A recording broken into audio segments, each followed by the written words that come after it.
Good day, I'm Lorraine Mendez and this is your JIS News for Wednesday, August 31.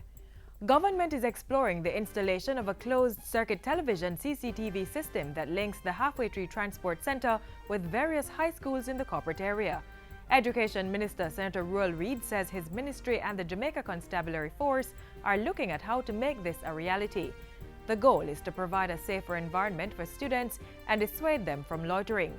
As part of that, special constables will be assigned to the transport center to ensure that students are not loitering when they should be heading to school or home. Minister Reid says discussions are also underway with the Jamaica Urban Transit Company to reconfigure bus routes that eliminate the transport center stop altogether for students. Meanwhile, a school bus system is being devised for rural areas. Work is set to start in January of next year on a development that will add 1,800 rooms to Jamaica's tourism sector in the first instance.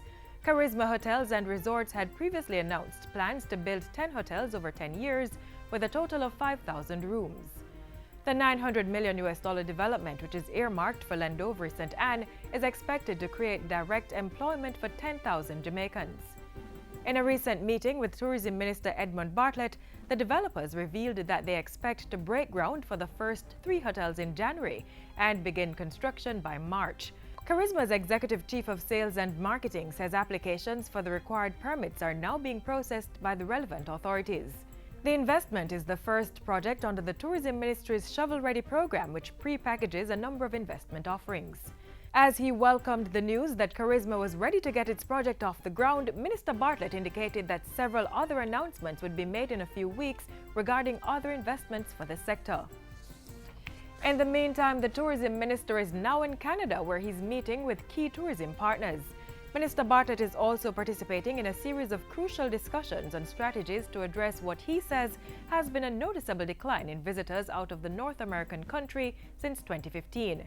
He says marketing efforts must be strengthened to ensure that Jamaica once again registers growth in that market. The minister and his delegation are meeting with representatives from various entities, including Air Canada Vacations, WestJet Vacations, Sunwing Vacations, and Travel Brands. He returns to the island on Thursday. The minister responsible for the fisheries sector has pledged to renovate the Greenwich Farm fishing village along Marcus Garvey Drive. Minister Carl Samuda says he will be making representation to improve the fishing village for vendors and their customers. The improvement includes the installation of proper cubicles. Fisheries is a growth sector. So when we speak of economic growth, we speak about fisheries. I regard this fishing industry as one of the critical industries that will drive growth and improve our economy.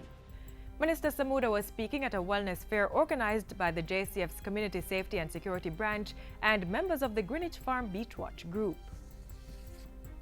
Starting September, the Ministry of Health's vector control workers will begin using house inspection cards to contain mosquito breeding sites. Homes across the island will be visited and assessed, and cards issued with recommendations on the actions needed to get rid of breeding sites. The cards will also highlight if the homes are high, medium, or low risk for mosquito-borne diseases such as Zika, chikungunya, and dengue. Health Minister Dr. Christopher Tufton says the cards encourage individual responsibility and action to rid the country of mosquito breeding sites and reduce the risk of transmission of mosquito-borne diseases.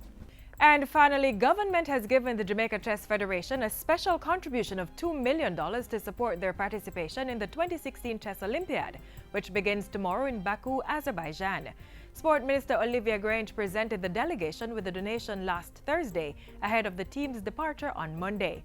Minister Grange says the contribution, which was made through the Sports Development Foundation, is a demonstration of government's commitment to the development of all sports.